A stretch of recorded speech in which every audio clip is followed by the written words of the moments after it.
दोस्तों, जैसा कि हमने पिछले एपिसोड में देखा था कि जिन्वो अकेला उन सभी स्टैचूज के साथ फाइट कर रहा था, लेकिन उन सभी स्टैचूज ने जिन्वो को मार मार के उसकी हालत खराब कर दी थी। इसलिए जिन्वो बस मरने की कगार पे ही था कि उसी टाइम पे उसके सामने सिस्टम का पैनल आता है। खैर, जब जिन्वो की आँख खुलती है तब वो हॉस्पिटल के अंदर था। उसे अच्छे से याद था कि उसके हाथ और टांग कट चुके थे, लेकिन जब जिन्वो चद्दर को उठाता है तब उसे पता चलता है कि उसका पैर और हाथ दोनों ही सेफ हैं। इसलिए जिन्वो को लगता है कि ये सब कुछ बस एक सपना था। लेकिन उसी टाइम पे हंटर एसोसिएशन का मैनेजर वो जिनचुल आता है। जिनचुल जिन्वो को बताता है कि मिस्टर संग ने अपना एक हाथ खो दिया है, इसलिए उन्हें हंटर के काम से रिटायर होना पड़ेगा। जूही के पास जब वो लोग गए थे तब जूही इतना ज्यादा ट्रॉमेटाइज हो चुकी थी कि उसने खुद को रूम के अंदर बंद कर लिया है। और जूही अपने हंटर का काम आगे करेगी या नहीं करेगी ये जिनचुल को नहीं पता है। जिनचुल जिन्वो को बताता है कि उसको छोड़ के टोटल 6 सर्वाइवर्स बचे थे, लेकिन जब वो लोग वहाँ पे पहुँचे तब उन्हें पता चला कि वहाँ पे कुछ भी नहीं है और मंदिर का नामो निशान नहीं था, सिर्फ जिन्वो को छोड़ के, जो कि बुरी हालात में वहाँ पे जख्मी पड़ा हुआ था। और ये सभी चीजें बहुत ज्यादा सस्पिशियस लग रही हैं।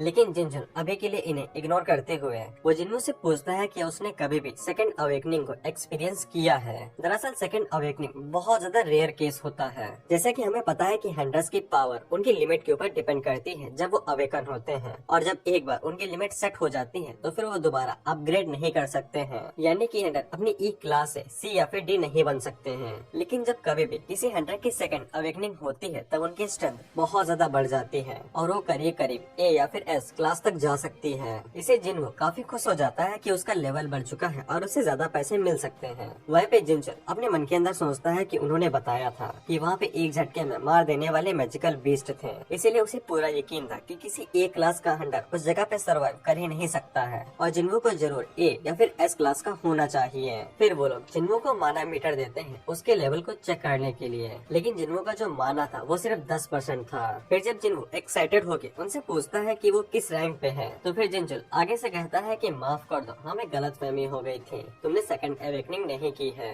इसके बाद जब जिनचुल वहाँ पे जा रहा था तब उसका साथी उसे बताता है कि जिन्वो का लेवल बहुत ज्यादा कम है। एक नॉर्मल ई क्लास के हंटर का भी एवरेज 70 होता है। इस हिसाब से जिन्वो को एक हंटर नहीं एक नॉर्मल ह्यूमन होना चाहिए था। लेकिन जिनचुल को ये बात अभी भी समझ में नहीं आ रहे थे कि जहाँ पे एक झटके में मार देने वाले मैजिकल बीस्ट थे, वहाँ पे जिन्वो जैसा इतना कमजोर बंदा कैसे सरवाइव कर गया। लेकिन हमें बाद में पता चलता है कि जिन्वो ये सब कुछ सपना नहीं देख रहा था, क्योंकि सिस्टम की विंडो अभी भी उसे दिखाई दे रही थी और वो यही सोच रहा था कि उन लोगों ने जिन्वो से इस बारे में क्यों नहीं पूछा।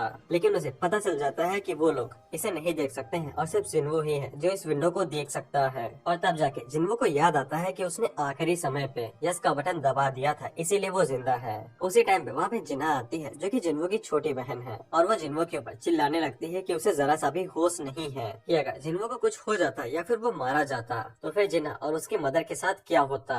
इस पे जिन्वो को भी ऐसा ही लगता है कि वो अभी उन दोनों को ऐसे ही छोड़ के जाने के लिए रेडी नहीं है। जिन्हा जिन्वो से कहती है कि अगर उसने दोबारा कुछ ऐसा किया तो फिर वो अपनी पढ़ाई छोड़ के कोई जॉब कर लेगी, जिसके बाद जिन्वो को इस तरह का कोई खतरनाक काम करने की जरूरत नहीं पड़ेगी। उसी टाइम पे जिन्वो जिना से भी पूछता है कि उसको सामने की तरफ ये पैनल और विंडोज दिखाई दे रही हैं, जिसपे जिना उसे कहती है कि उसके सर में चोट लगने की वजह से उसका दिमाग खराब हो चुका है, इसीलिए उसे कुछ समझ में नहीं आ रहा है। दरअसल वो विंडोज सिर्फ जिन्वो को ही दिखाई देंगे, जिन्हा और बाकी किसी को भी नहीं। इसके बाद जिन्हा जिन्वो से ख्याल रखो कह के वहाँ से बाहर निकल जाती है और वो अपनी दोस्त सोंगी के साथ आई थी। इधर सिस्टम के पैनल्स जिन्वो को बताते हैं कि उसे डेली कॉस्ट को पूरा करना पड़ेगा और उसे डेली रिवॉर्ड मिलेंगे, लेकिन अगर वो किसी भी डेली कॉस्ट को पूरा नहीं करता है तो फिर उसे पेनल्टी यानी कि सजा मिलेगी। फिर सिस्टम जिन्वो को बताता है कि आज के डेली कॉस्ट में उसे 100 सिटअप्स, 100 पुशअप, 100 स्क्वाट्स और 10 किलोमीटर की रनिंग करनी थी। अगर जिन्वो इन सभी को पूरा न कर पाता तो फिर उसे पेनल्टी देनी पड़ती। लेकिन जिन्वो को ये सब कुछ मजाक लगता है कि वो अभी अभी हॉस्पिटल में जागा है और उसके पास जरा सा भी स्टेमिना नहीं बचा है ये सब करने का, इसीलिए वो इस बात को इग्नोर करके आराम से बिस्तर के ऊपर लेट जाता है। इधर जिनचुल मिस्टर गो को सारी चीजें बता देता है कि उन्होंने जैसा सोचा था वैसा बिल्कुल भी नहीं हुआ है और जिन्वो ने सेकंड अवेकनिंग नहीं की है। खैर, मिस्टर गो को इस बात से ज्यादा खुशी थी कि रंजन ब्रेक नहीं हुई और बाहर में किसी की मौत नहीं हुई। जिसके बाद हम लोग हल्टर गिल्ड के एक लीडर जिसका नाम मिस्टर चोई था उनको देखते हैं और वो चाहन से कहते हैं कि वो लोग एक नई रेड कर रहे हैं जिसके अंदर वो जो नए रिक्रूट होंगे उनको ट्रेनिंग देंगे। इसीलिए मिस्टर चोई चाहते थे कि इस रेड को लीड करने वाले चाहन बने। चाहन जब इसके लिए मना करती है और बताती है कि उसके पास इतना एक्सपीरियंस नहीं है कि वो लीडर का काम करे, तो मिस्टर चोई उसे कहते हैं कि उसे बस वही करना है जो वो करती है और वो है फाइटिंग। और चाहन को देख के ही जो नए रिक्रूट्स होंगे वो एक्सपीरियंस लेंगे और उसे एडमायर करेंगे। इधर हम जिन्वो को देखते हैं जो बड़े आराम से सो रहा था, लेकिन उसने सिस्टम की जो क्वेस्ट थी उसे इग्नोर कर दिया था और टाइम पूरा होने की वजह से उसे पेनल्टी मिलने वाली थी। इसीलिए सिस्टम जिन्वो को एक ऐसी जगह पे टेलीपोर्ट कर देता है जो कि पूरा रेगिस्तान थी और तभी जिन्वो के पीछे एक बहुत बड़ा सेंटीपीड मॉन्स्टर आता है। सिस्टम जिन्वो को बताता है कि उसे टोटल 4 घंटों तक यहाँ पे सरवाइव करना है और यही उसकी पेनल्टी है। इसके बाद जिन्वो सेंटीपीड मॉन्स्टर से अपनी जान बचा के वहाँ से भागना लगता है। इसी बीच हम देखते हैं कि जब नर्स जिन्वो को चेक करने के लिए आती है तब उन्हें पता चलता है कि जिन्वो अपने कमरे से गायब है। इसीलिए वो सभी उसे इधर उधर ढूंढना शुरू कर देती है। इधर हम देखते हैं कि जिन्वो अपनी जान बचाने के लिए जोरों शोरों से भाग रहा था, लेकिन जब सेंटीपीड मॉन्स्टर उसके ऊपर हमला करने ही वाला था उसी टाइम पे उसकी क्वेस्ट पूरी हो जाती है और वो फिर से अपने रूम में टेलीपोर्ट हो जाता है। सिस्टम उसे बताता है कि जिन्वो ने डेली क्वेस्ट को पूरा कर लिया है, इसीलिए उसे रिवॉर्ड दिया जाते हैं। इसीलिए जिन्वो अगली सुबह से अपनी ट्रेनिंग को पूरी तरीके और ईमानदारी से शुरू कर देता है ताकि उसे पेनल्टी को फिर से सहना न पड़े। फिर हम लोग जूही को देखते हैं जहाँ पे एक बंदा जूही को डी क्लास के रेड के लिए इनवाइट कर रहा था और वो जूही को ये भी बता देता है कि जिन्वो फिर से जाग उठा है और वो बिल्कुल ठीक है। इसीलिए जूही अगले दिन जिन्वो से मिलने के लिए हॉस्पिटल जाती है, जहाँ पे नर्सेस जिन्वो के बारे में बात कर रही थी कि जिन्वो एक दिन के बाद तुरंत ट्रेनिंग करना शुरू कर दिया है और उन्हें पता होता है कि हंटर्स नॉर्मल लोगों के मुकाबले में ज्यादा हील होते हैं, लेकिन जिन्वो के मामले में ये कुछ ज्यादा ही हो रहा है और जूही को भी इस बात से काफी ज्यादा खुशी हुई थी कि जिन्वो सही सलामत है। फिर हम लोग जिन्वो को देखते हैं जो कि अपने डेली क्वेस्ट को पूरा कर रहा था और वो उसे पूरा करके बेंच के ऊपर बैठ जाता है। जिन्वो को अब तक यकीन हो चुका था कि वो कोई भी सपना नहीं देख रहा है और ये सब कुछ असलियत है। जिन्वो बताता है कि डेली क्वेस्ट को पूरा करने के बाद उसे 3 रिवॉर्ड मिलते हैं। सबसे पहला रिवॉर्ड होता है क्विक रिकवरी, जिससे उसकी पूरी बॉडी हील हो जाती है और थकावट दूर हो जाती है। दूसरे रिवॉर्ड में उसे पॉइंट मिलते हैं जिनकी मदद से वो अपनी एजिलिटी, स्पीड और स्ट्रेंथ को बढ़ा सकता है और साथ ही में इन्वेंट्री जैसे कि कोई शॉप होती है गेम में, वहाँ से एक नई स्किल भी खरीद सकता है। और जिन्वो को ये सब कुछ पूरा गेम की तरह लग रहा था, लेकिन जिन्वो ये सभी बातें ऐसे ही बोले जा रहा था, इसीलिए जो भी लोग आसपास खड़े थे वो सभी जिन्वो को पागल समझ लेते हैं। तीसरे रिवॉर्ड के रूप में जिन्वो को एक बॉक्स मिलता था। जिन्वो जब उस बॉक्स को खोलता है तो इस बार उसके अंदर से एक चाबी निकलती है। जिन्वो बताता है कि ये पहली बार हुआ है कि उसे बॉक्स से चाबी निकली है, नहीं तो अक्सर बैंडेज या फिर पेन निकला करते थे। सिस्टम जिन्वो को बताता है कि ये इंटेंस डंजन की चाबी है और जिन्वो वहाँ पे जाके ट्रेनिंग कर सकता है, लेकिन जिन्वो अभी भी उस मंदिर की वजह से घबराया हुआ था। जिसके बाद हम लोग देखते हैं कि पूरी सिटी में न्यूज से बताया जा रहा था कि कहाँ पे गेट्स और किस किस लेवल के गेट्स अपीयर हो रहे हैं। फिर हम देखते हैं कि जिन्वो इंटेंस डंजन में जाने से पहले अपनी मदर से जाके मिलता है। फिर हम करीब 4 साल पहले का सीन देखते हैं जहाँ पे जिन्वो की मदर अचानक से बेहोश हो गई थी। जब जिन्वो ने उन्हें हॉस्पिटल में एडमिट करवाया तब डॉक्टर ने बताया कि ये इंटरनल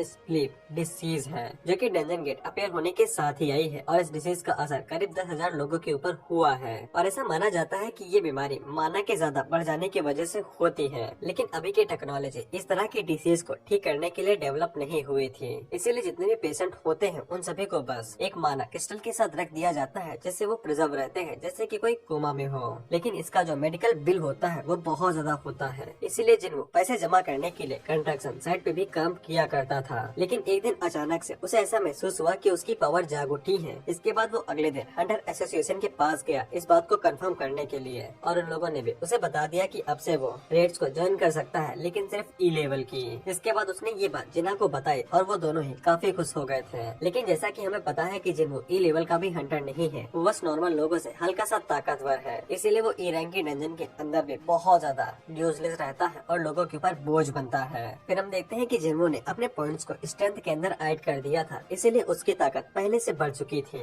इसके बाद जिन्वो उस जगह पे जाता है जहाँ पे इंटेंस डंजन स्थित थी। जिन्वो जैसे ही अपने पास से चाबी निकालता है तो वहाँ पे लॉक अपने आप ही आ जाता है। जिन्वो उस लॉक को खोलते हुए अपने मन के अंदर सोचता है कि अगर अंदर खतरा ज्यादा होता है तो फिर वो चुपचाप भाग आएगा और डंजन को ऐसे ही छोड़ देगा, लेकिन जिन्वो जैसे ही डंजन के अंदर जाता है तो वो डंजन अंदर से सील हो जाती है। एक लड़की जिन्वो के बगल से निकलती है और वो डंजन के बाहर आराम से चली जाती है, जिसे जिन्वो को समझ में आ जाता है कि उसे एक अलग डायमेंशन के अंदर कैद कर दिया गया है। सिस्टम जिन्वो को बताता है कि अगर उसे डंजन से बाहर निकलना है तो फिर उसे या तो डंजन को क्लियर करना पड़ेगा या फिर टेलीपोर्टेशन स्टोन का यूज करना पड़ेगा, नहीं तो जिन्वो हमेशा के लिए यहीं पे फंसा रहेगा। लेकिन जिन्वो को इस बार अपने अंदर कॉन्फिडेंस था कि वो डंजन को क्लियर कर लेगा, लेकिन वो जैसे जैसे डंजन के अंदर जाता है तब उसे पता चलता है कि उसका कॉन्फिडेंस कम हो रहा है और उसी टाइम पे उसके सामने 3 गॉब्लिन्स आते हैं जो कि ई रैंक के थे। जिन्वो जैसे ही उन्हें देखता है तब उसे कुछ बुरी याद आ जाती है कि कैसे एक गॉब्लिन ने उसे मार ही दिया था। इसीलिए जिन्वो को शुरुआत शुरुआत में उन तीनों गॉब्लिन से फाइट करने में बहुत ज्यादा दिक्कत हो रही थी